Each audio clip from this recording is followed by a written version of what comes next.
حضرت مولانا مفتی محمد عمران محفوظ نعمانی صاحب سے درخواست کرتا ہوں کہ خطبہ سرکردہ سے سرفراز فرمائیں۔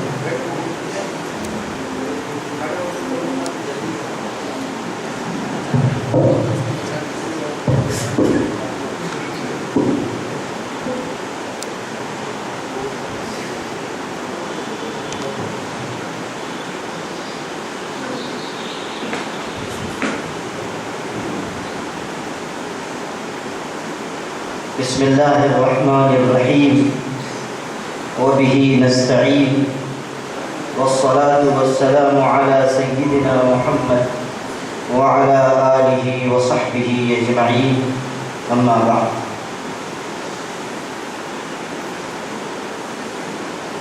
معزز مہمانان کرام اور قابل احترام معلمین اور حاضرین مجلس،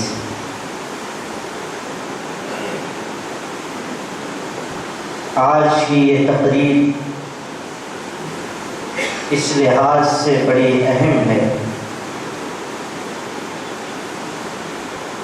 کہ یہاں چند ایسی کتابوں کا اجرا عمل میں آیا ہے جن کے پیچھے ایک سوچ ہے، ایک مقصد ہے، اور موجودہ نسل اور آنے والی نسلوں کو دین و دنیا کی سعادتوں سے مالا مال کرنے کی ایک ایسی نیک نیتی ہے جو انشاءاللہ دنیا میں بھی عزت کا سبب ہے اور آخرت میں اجر اور مغفرت اور نجات کا ذریعہ ہے۔ اس میں کوئی شبہ نہیں کہ ذہنوں کو بدلنے اور ذہنیتوں کو تبدیل کرنے کا بنیادی ذریعہ تعلیم ہے۔ تعلیم ایسی چیز ہے جس کے ذریعے بند دروازوں کو کھولا جا سکتا ہے اور مسائل اور مشاکل کو حل کیا جا سکتا ہے، لیکن یہ بات یاد رکھنے کی ہے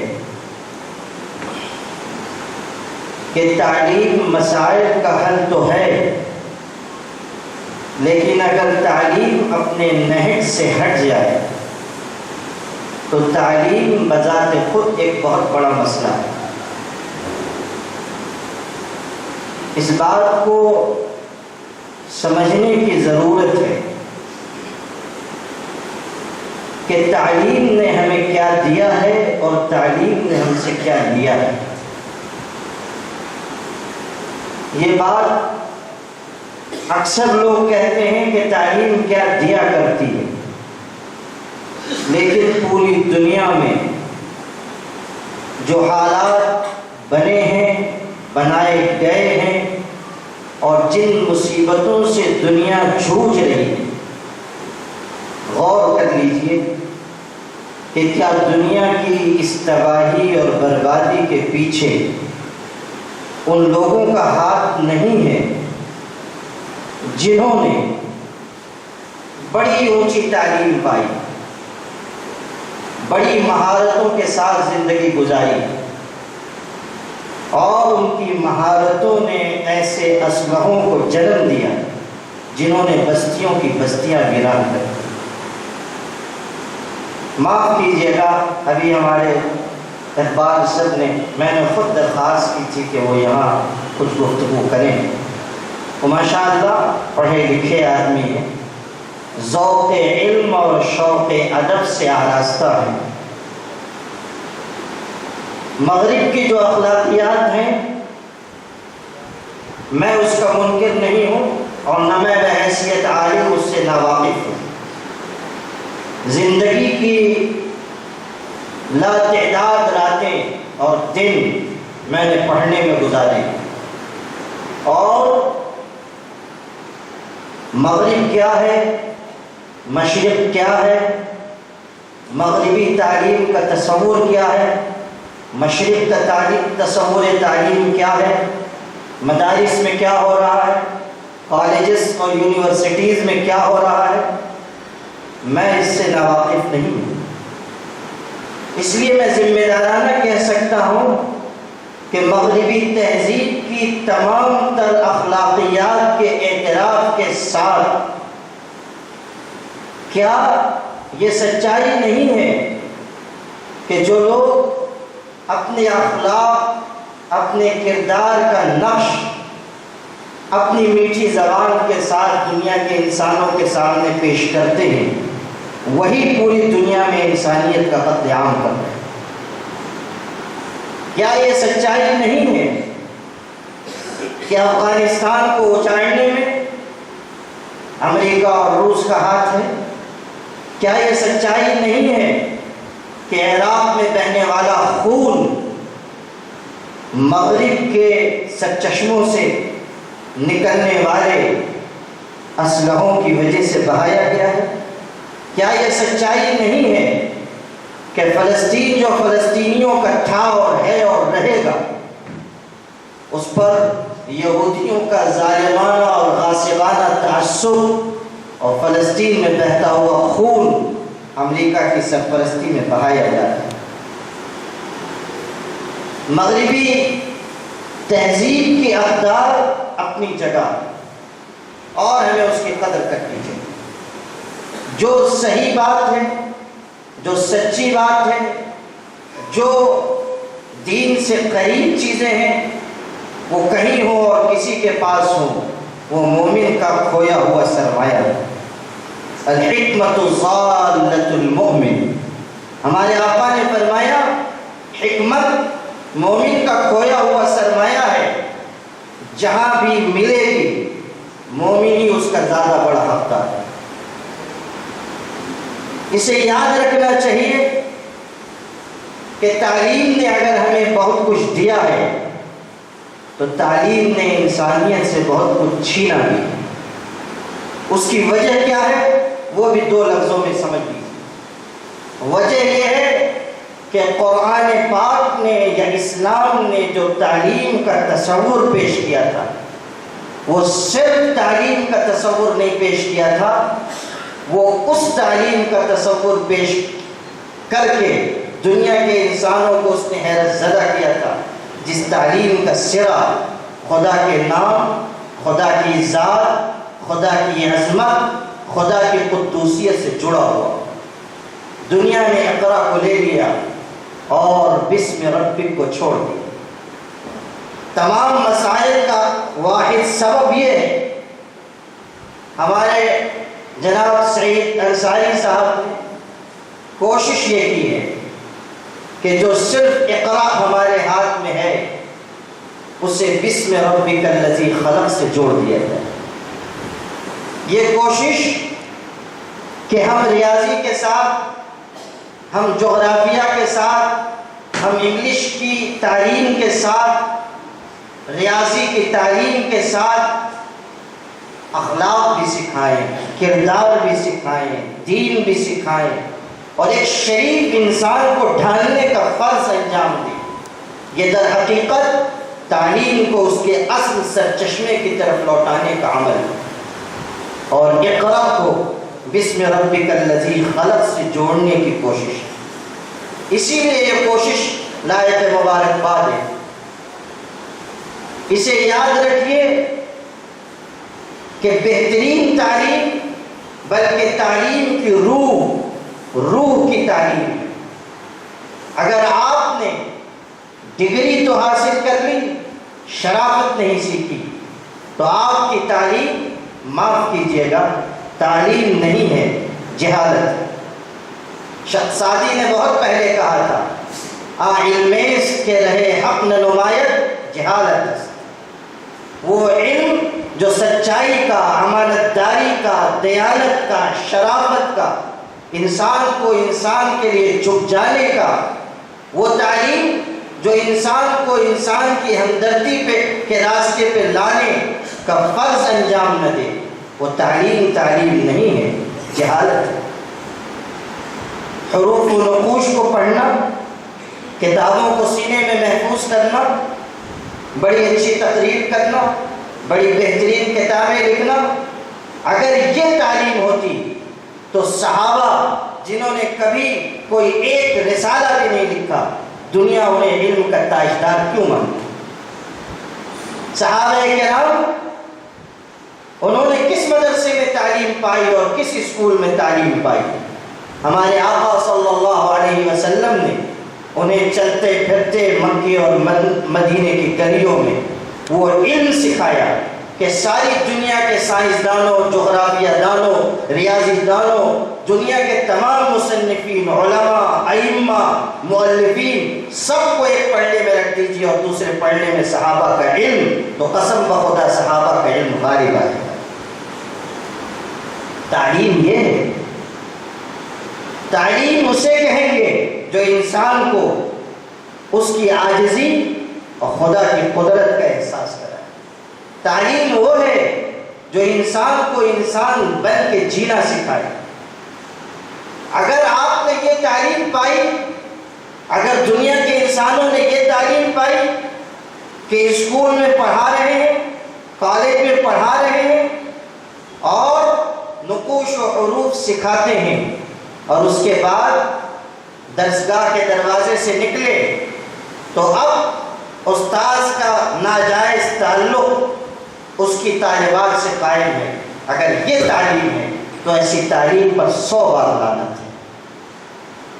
ہم سمجھیں اس حقیقت کو کہ تعلیم کس رخ پر ہماری جا رہی ہے۔ میں اپنے دل کا درد آپ کے سامنے رکھوں، پورے ملک میں جاتا ہوں، ملک کے مختلف شہروں میں جاتا ہوں اور قریب سے انسانوں کو دیکھنے کا مجھے موقع ملتا ہے۔ ایسے واقعات میرے سینے میں ہیں کہ میں آپ سے اگر بیان کروں تو اس کے لیے پتھر کا کلیجہ چاہیے۔ MBBS ہو گئے، MD ہو گئے، ہاسپٹل کھل گیا، بڑی عمارتیں تعمیر ہو گئیں، وہ میڈیکل کا شعبہ جس کی بنیاد انسانیت پر رکھی گئی ہے اور جس ڈاکٹر کو اپنے آپ کو انسانیت کا خادم بنا کر لوگوں کی خدمت کو اپنا فرض سمجھتے ہوئے قربانی اور ایثار کے راستے پر چلنا چاہیے تھا، اس کے سامنے ایک غریب بیوہ عورت سسک کر جان دے دیتی ہے، لیکن وہ صرف اس لیے اسے انجیکشن نہیں لگاتا کہ اس غریب کے جیب میں ڈاکٹر کے بل کی ادائیگی کے لیے رقم نہیں۔ کیا یہ سچائیاں نہیں ہیں کہ کتنے ہاسپٹل ایسے اس ملک میں ہیں کہ غریب عورتوں کو عین ولادت کے وقت، ڈیلیوری کے وقت لایا گیا، ڈاکٹر موجود، نرسیں موجود، عملہ موجود، لیکن صرف اس لیے کہ وہ غریب عورت بل ادا نہیں کر سکتی ہے، ہاسپٹل کے چمن میں، ہاسپٹل کے سامنے، ہاسپٹل کے احاطے میں بغیر کسی کی مدد کے اس مظلوم اور مجبور عورت نے بچے کو جنم دیا۔ یہ تعلیم کا جنازہ نہیں تو اور کیا ہے؟ ڈاکٹر صاحب بن گئے ڈاکٹر صاحب، انسانیت کی رمق نہیں موجود، انسانیت کا درد ان کے دل میں موجود نہیں۔ 20 واقعات ہمارے سماج اور معاشرے میں تعلیم بڑھتی جا رہی ہے، انسانیت گھٹتی جا رہی ہے۔ جس قدر تسخیر شمس و قمر ہوتی گئی، یہ دنیا اپنی دنیا سے بے خبر ہوتی ہے۔ اقبال نے کہا تھا کہ وہ شخص جس نے سورج کی شعاعوں کو گرفتار کیا، سورج کی کرنوں کو قیدی بنا لینے والا، آج اپنی زندگی کی شب تاریک کو سحر نہیں کر پا رہا، اپنی زندگی کی اندھیری رات کو صبح میں تبدیل نہیں کر پا رہا۔ کیا وجہ ہے؟ وجہ صرف اور صرف یہ ہے کہ تعلیم کا رشتہ اللہ سے کٹ گیا۔ تعلیم کا سرچشمہ جو اصل سرچشمہ تھا، ہم نے اس سے الگ پگڈنڈیاں بنائیں۔ ہمارے اساتذہ کرام معلمات یہاں موجود ہیں، غور کیجیے کہ اچھے سے اچھا نصاب، بہترین سے بہترین کتاب، بڑے اچھے نظریات، بڑے اچھے فلسفے وہ سب موجود ہوں، لیکن اگر آپ میں اپنے طلبہ کو انسان بنانے کا احساس، اپنے شاگردوں کو شریف اور باکردار شہری بنانے کا جذبہ اگر آپ میں نہیں ہے، تو کیا صرف کتابیں، صرف اچھے نظریات، صرف اسکول کی بہترین عمارت اچھے انسانوں کو تعمیر کر سکتی ہے؟ کورس تو بس لفظ سکھاتے ہیں، اکبر نے کہا تھا کورس تو بس لفظ سکھاتے ہیں، آدمی آدمی بناتے ہیں، انسان انسان بنائے گا۔ کتابوں کے بے جان حروف انسان نہیں بنا سکتے۔ کیوں یہ ترتیب اللہ تعالیٰ نے رکھی کہ ایک طرف سب سے مقدس صحیفہ قرآن پاک اتارا جا رہا ہے اور دوسری طرف اس صحیفے کو انسانوں کے دلوں میں منتقل کرنے کے لیے ہمارے آقا صلی اللہ علیہ وسلم موجود ہے۔ اگر قرآن مجید حروف و نقوش کی شکل میں انسانوں کو دے دیا جاتا تو کیا یہ سوال نہیں اٹھتا ہے کہ وہ ہدایت کے لیے کافی ہوتا؟ اللہ تعالیٰ نے خود اس سوال کا جواب دیا کہ صحیفے اس وقت مفید ہوں گے، کتابیں اس وقت مفید ہوں گی جب ان کو عملی طور پر سمجھانے، سکھانے، برتنے کا سلیقہ دینے والا کوئی انسان ہو۔ اسی لیے کتابیں بھی بھیجی گئی، رسول بھی اتارے۔ اگر قرآن مجید نقوش و حروف پر لکھا ہوا دیا گیا تو ایک قرآن وہ بھی دیا گیا جو مکے کی گلیوں میں چلتا تھا اور مدینے کی گلیوں میں قرآن پاک کی آیتوں کی تعلیم فرماتا تھا۔ یہ بات سمجھنے کی اور اس احساس کو دل میں پیدا کرنے کی ضرورت ہے کہ جب تک استاد، مدرس، سکھانے والا اس کے اندر درد نہیں پیدا ہوگا، اس کے اندر تڑپ نہیں آئے گی، اس وقت تک ہمارا نظام تعلیم درست نہیں ہوگا۔ سب سے بڑی ذمہ داری آپ کی ذمہ داری ہے۔ آپ کا فریضہ اہم فریضہ ہے۔ آپ نسلوں کے معمار ہیں۔ آپ کے ہاتھوں میں نسلوں کی تلاش ہراش کی ذمہ داری دی گئی ہے۔ آپ کے کاندھوں پر انسانیت کی تشکیل و تعمیر کا فرض عائد کیا گیا ہے۔ اگر اس فرض کو آپ نے انجام دیا، مبارک ہیں آپ اللہ کے ہاں اجر کے مستحق۔ اور اگر آپ نے اس فرض سے جان چھڑائی، جیسا کہ آج کا نام دستور ہے، ہمارے اساتذہ کرام معاف کیجیے گا، عمومی صورتحال یہ ہے کہ ان کو صرف دو چیزوں سے مطلب ہے، ایک بیل سے اور ایک بل سے۔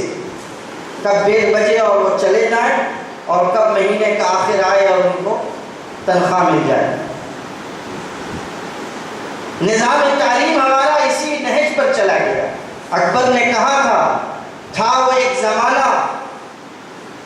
ایک زمانہ کہ خدمت استاذ کے عوض دل چاہتا تھا کہ ہدیہ دل پیش کی تھی۔ بدلا زمانہ ایسا کہ لڑکا پس السبق کہتا ہے ماسٹر سے بل پیش کی۔ ایک زمانہ وہ تھا، ایک زمانہ یہ۔ نظام تعلیم ہمارا وہ گھوم رہا ہے پیسے کے ارد گرد۔ ابھی اسلامی اسکول کا تذکرہ آیا، اسلامی اسکول، ماشاءاللہ یہ ٹرینڈ اچھا چل پڑا ہے پورے ملک میں۔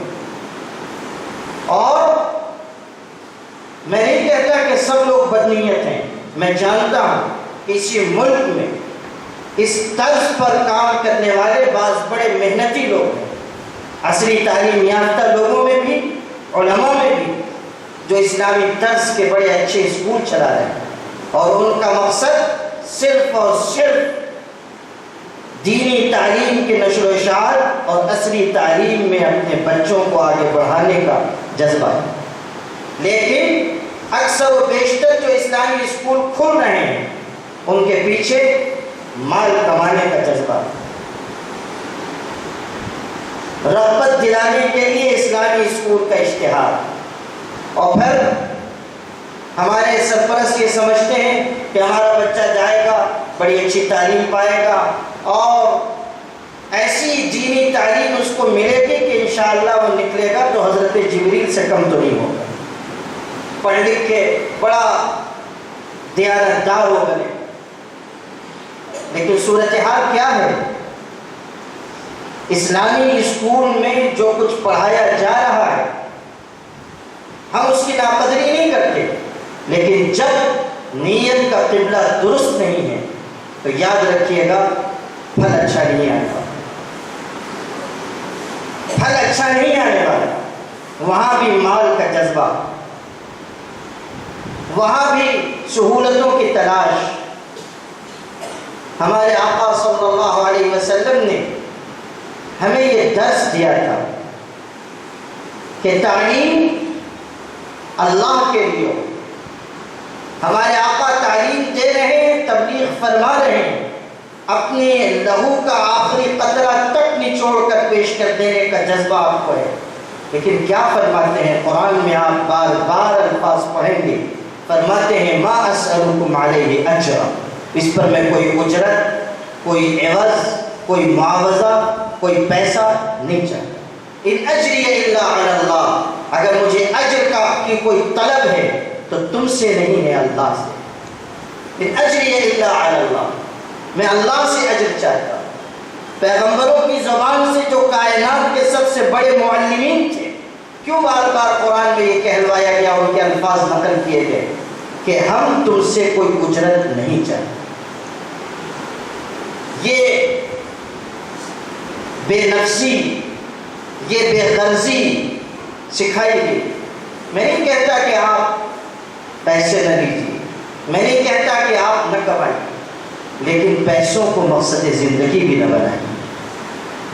تمام معلمین کے لیے شاہراہ عمل کھلی ہوئی ہے کہ ہمارا مقصد زندگی انسانوں کی تعمیر ہے، ہمارا مقصد زندگی لوگوں کو تلاش خراش کر خدا کا پسندیدہ بندہ بنانا ہے۔ اور ہرگز اس تقسیم کے چکر میں نہ پڑیے کہ مدرسے میں دین کی تعلیم ہوگی اور اسکول میں عصری تعلیم ہوگی، ہرگز نہیں۔ آپ کے پاس جو بچے ہیں، آپ کے ساتھ جو نسل لگا دی گئی اور جوڑ دی گئی، آپ اسے تیار کیجیے، اور اس کے لیے جس مواد کی ضرورت ہو وہ آپ کو فراہم کیا جائے۔ اسی کی کوشش کی ہمارے سعید صدر نے کہ ایسا ایک خاکہ پیش کیا جائے جس کے ذریعے آپ تعمیر و تشکیل کا یہ فرض انجام دے سکیں۔ اسی کی ایک کوشش ہے، اور یہ خدمت تو بڑی خدمت ہے، لیکن یہ منزل کی طرف پہلا قدم ہے۔ اسے یہ نہ سمجھیے کہ بس فرض ادا ہو گیا اور یہ کتاب ہم اس طور پر اگر نصاب کے ساتھ جوڑ کر پڑھا لیں گے تو بچے بن جائیں گے، ہرگز نہیں۔ یہ آپ کے لیے رہنما ہدایات ہیں، اس کے آگے آپ کو خود پڑھنا ہے اور آپ کو نسلوں کی تعمیر کا فرض انجام دینا۔ سعید سر لائق مبارکباد ہیں، انہوں نے بڑی محنت کی اور ایک اچھا تخیل پیش کیا۔ آپ فن بھی سکھائیے، دین بھی سکھائیے۔ یہ کہنے کو معمولی بات ہے کہ قلم کی جگہ مثال میں تصویر رکھ دی گئی، لیکن یاد رکھیے گا چھوٹے سے بچے کے ذہن میں جب پہلے دین سے جڑی ہوئی چیزیں ڈالی جائیں گی، اس کے نتائج آئیں گے۔ غیر شعوری طریقے سے بچہ دین سیکھے گا۔ آپ نے صرف ایک حساب سکھایا کہ اشرف نے اشوک کو 10 روپے دیے، اشوک نے اشرف کو 5 روپے لوٹائے، باقی کتنے بچے؟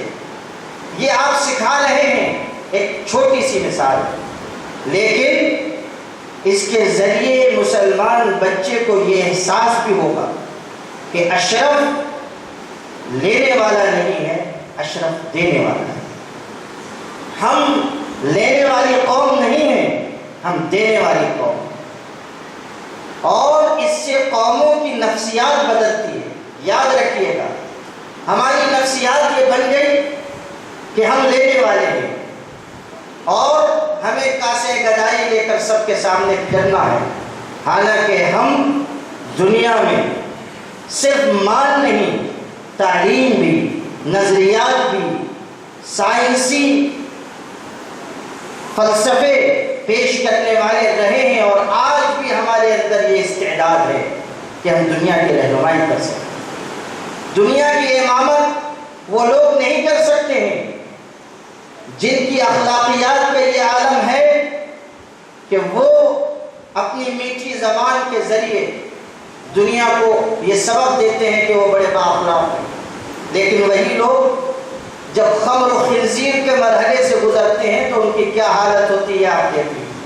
ان کی ساری اخلاقیات شراب پینے کے بعد 7ویں آسمان پر پہنچ جاتی ہے۔ دنیا کی امامت ایسے لوگ نہیں کر سکتے۔ دنیا کی امامت وہ قوم کرے گی جس کے دل میں انسانیت کا درد ہوگا، جس کی زبان پر سچائی کا جوہر ہوگا، جن کی آنکھوں میں حیا ہوگی، جن کے پاس علوم و فنون کی طاقت ہوگی، اور جن کے سر پر خدا کی رحمت کی چادر تلی ہوگی۔ دنیا کی امامت وہ قوم کرے۔ یہ تو امامت اور سیادت کا فریضہ ایک سوچی سمجھی سازش کے تحت ہم سے بلایا گیا اور ہمیں اس نفسیات کو مبتلا کر دیا گیا۔ تمہارا فرض ہے کہ کاسے گدائی لے کر پھرتے رہو۔ یاد رکھیے گا، اس نفسیات کو بدلنا بہت ضروری ہے۔ ہم یہ احساس اپنے بچوں کو دلائیں کہ آپ دینے والے، اور ہم بتائیں کہ آپ ہی کے باپ دادا تھے جنہوں نے سائنس کو اس عروج تک پہنچایا۔ ہم بتائیں کہ آپ کے باپ دادا نے وہ کتابیں لکھی کہ یورپ کی یونیورسٹیز میں 5 صدیوں تک مسلمان مصنفین کی کتابیں پڑھائی جاتی ہیں۔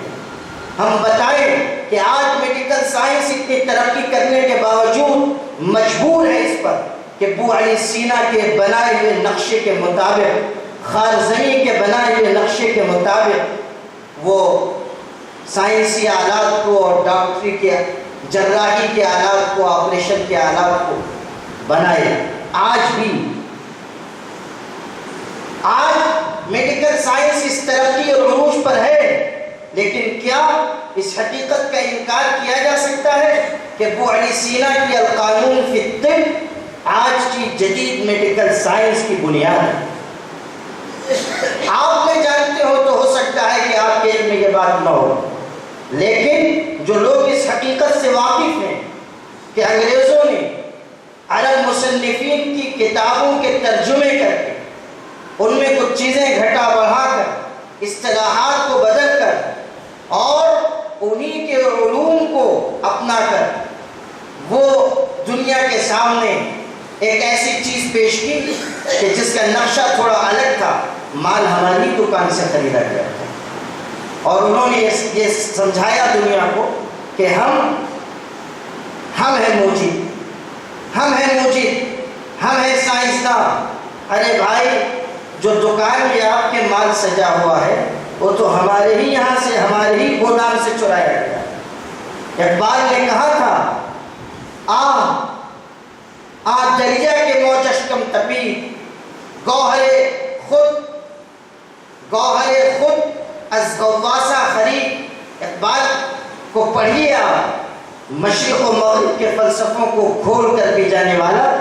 وہ کہتا ہے، قالی از ابریش میں تو ساختہ، وہ پورا پیش تو انداختہ، چشم تو از ظاہر شخص و خورد۔ کہتے ہیں کہ ان لوگوں نے، یعنی مغرب والوں نے قالین بنا کر پیش کیا، اس کی چمک دمک دیکھ کر تمہاری نگاہیں خیرہ ہو گئی، تم نے سمجھا کہ یہ تو کوئی بہت عظیم چیز ہے جو مغرب والوں نے ایجاد کی ہے، حالانکہ انہوں نے تمہارے ہی علم و فن سے قرض لے کر یہ قالین بنایا ہے۔ پھر کیسی غضب کی بات کہتے ہیں کہ اس دریا پر 1000 بار افسوس ہو جس کی موجیں کم پڑیں، نتیجہ یہ ہوا کہ اس نے اپنے موتیوں کو خود غواسوں سے خریدا۔ اس دریا پر افسوس ہے جو اپنے موتی دوسروں سے خریدتا ہے۔ اقبال ہی نے کہا تھا مگر وہ موتی کتابیں اپنے آبا کی، مگر وہ علم کے موتی کتابیں اپنے آبا کی، انہیں جو دیکھیں یورپ میں تو ہوتا ہے دل سی پارا۔ ہمارے آبا و اجداد کے تصنیفی کارنامے جب ہم یورپ میں دیکھتے ہیں ہمارا دل ٹکڑے ٹکڑے ہو جاتا ہے، ہوتا ہے دل سی پارا۔ یہ وہ شخص کہہ رہا ہے جو حقیقت سے آگاہ ہے۔ اس لیے اس حقیقت کو سمجھیے اور سمجھائیے کہ ہم دنیا کے امام رہے ہیں اور آج بھی ہمارے اندر امامت کی استعداد ہے، لیکن ہم نے راستہ خود بدل دیا، احساس کمتری کا خود شکار ہو گئے، دینے کے بجائے لینے والے بن گئے، اور اب اس طرح جی رہے ہیں کہ اگر کچھ مغرب کی خیرات مل جائے تو بہت اچھا، ورنہ ہم جس طرح بھی ہو گزر بسر کر لیں گے۔ یہ آپ کا طریقہ کار نہیں ہونا چاہیے۔ سعید سر نے ایک کوشش کی ہے، آپ میں سے جو صاحب قلم ہے اس کوشش کو آگے بڑھائیں۔ بہت بڑا میدان ہے کام کرنے کا، ہمارے پاس وقت بھی ہے، سہولت بھی ہے، اللہ نے معاش کا اچھا ذریعہ بھی دیا ہے۔ ہم باقی وقت اپنی قوم کو، اپنی نسل کو کچھ دینے میں خرچ کریں۔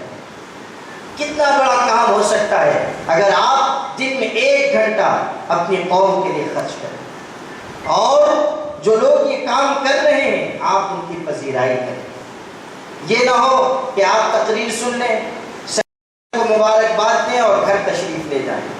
ایسا ہوا کرتا ہے، اکبر نے کہا تھا کہ جب کھلا دیوان میرا تو ایک شور تحسین بزم سے اٹھا، سب ہو گئے چپ جب مطبع کا بل آیا۔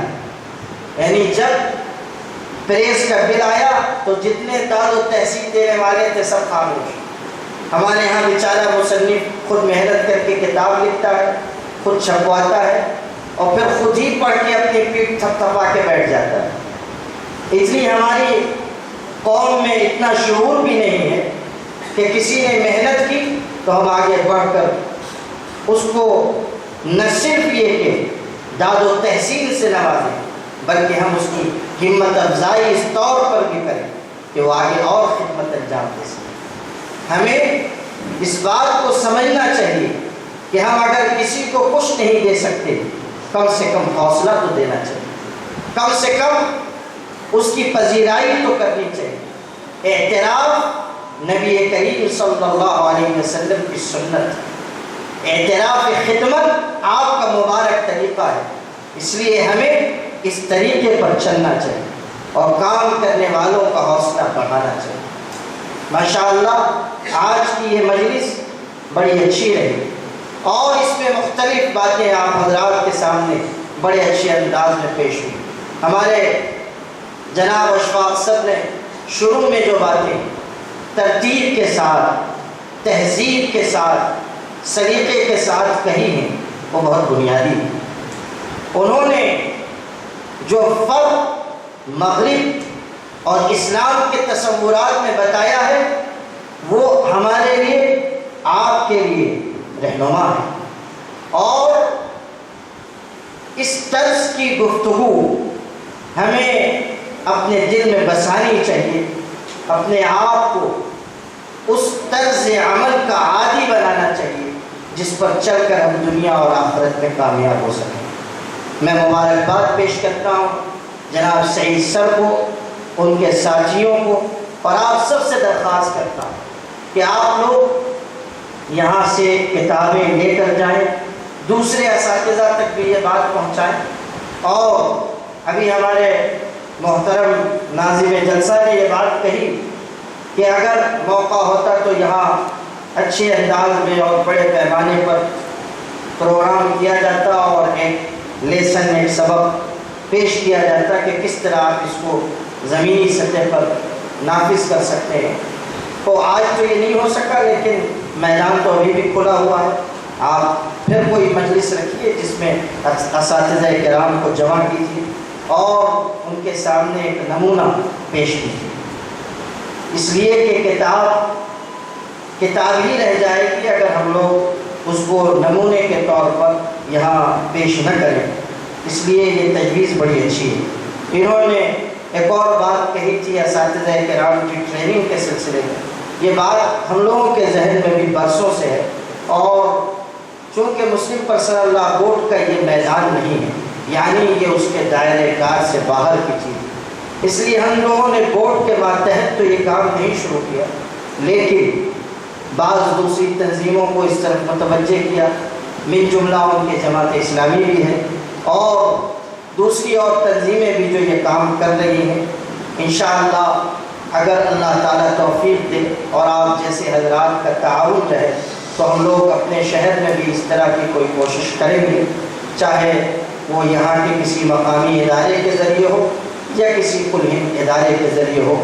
اللہ تعالیٰ آج کی اس مجلس کو قبول فرمائے، آپ سب کے آنے کو، جمع ہونے کو، سننے کو، اور ایک محنتی شخص کی محنت کی پر ان کی پذیرائی کو قبول فرمائے۔